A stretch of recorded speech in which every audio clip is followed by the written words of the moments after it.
सोचिए, चारों तरफ सिर्फ समंदर, ना कोई जमीन, ना कोई आवाज, ना कोई इंसान। दिन हो या रात, हर तरफ वही नीला पानी, कोई दिशा नहीं, कोई सहारा नहीं, सिर्फ आप और मौत। समंदर की लहरें बार बार आपको याद दिलाती हैं कि आप यहाँ मेहमान नहीं, शिकार हैं। ये कहानी है उस इंसान की जिसे समंदर ने मारने के लिए 76 दिन दिए, लेकिन वो हर दिन जिंदा रहा।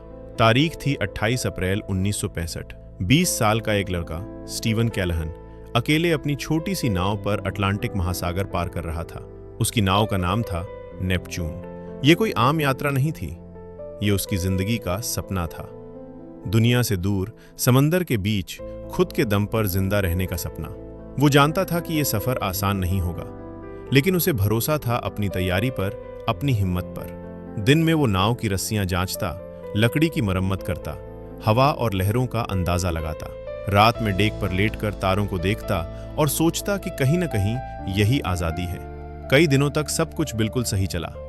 नीला आसमान, शांत समंदर, हल्की ठंडी हवा। कभी कभी लहरें तेज होती, लेकिन फिर सब शांत हो जाता।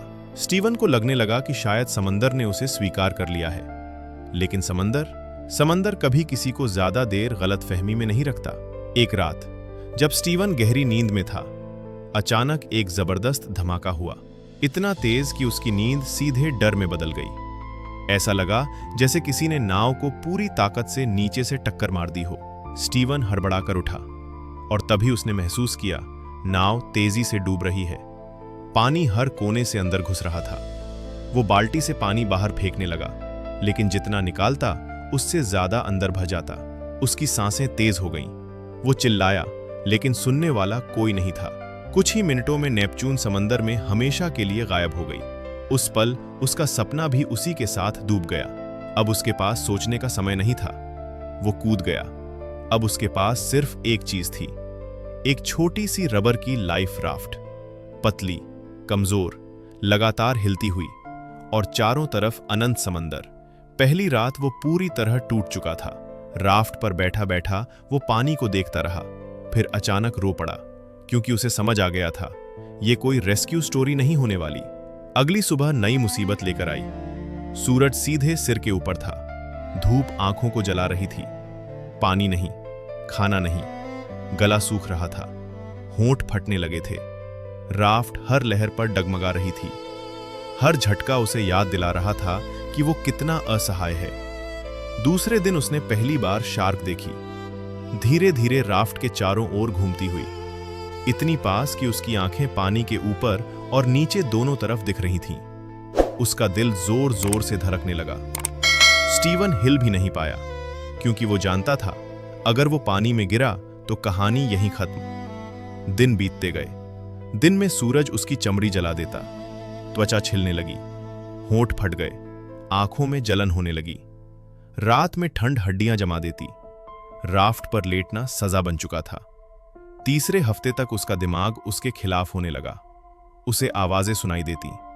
कभी लगता कोई उसे बुला रहा है, कभी उसे लगता कि उसकी नाव अब भी पास है। लेकिन जब वो देखता तो सिर्फ पानी।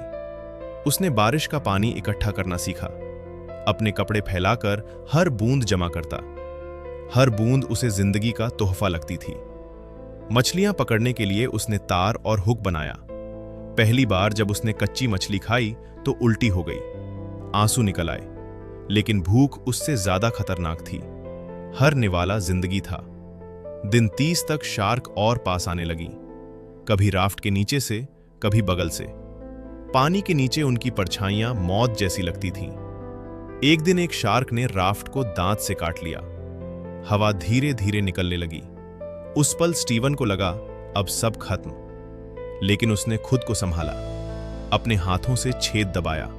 खून बह रहा था, हाथ कांप रहे थे, लेकिन वो हंस रहा था, क्योंकि वो जानता था अगर डर गया तो मर जाएगा।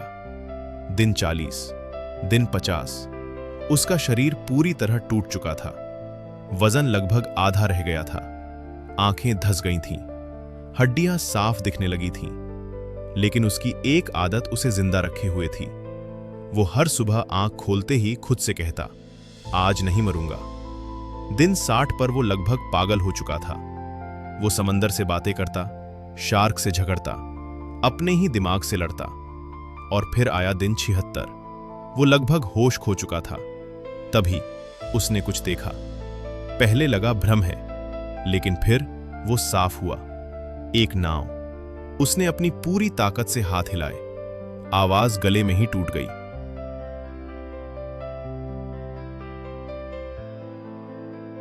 लेकिन किस्मत आज उसके साथ थी। मछुआरों ने उसे देख लिया। जब उसे नाव पर चढ़ाया गया तो लोग रो पड़े, क्योंकि जो उनके सामने था वो इंसान कम, चमत्कार ज्यादा था।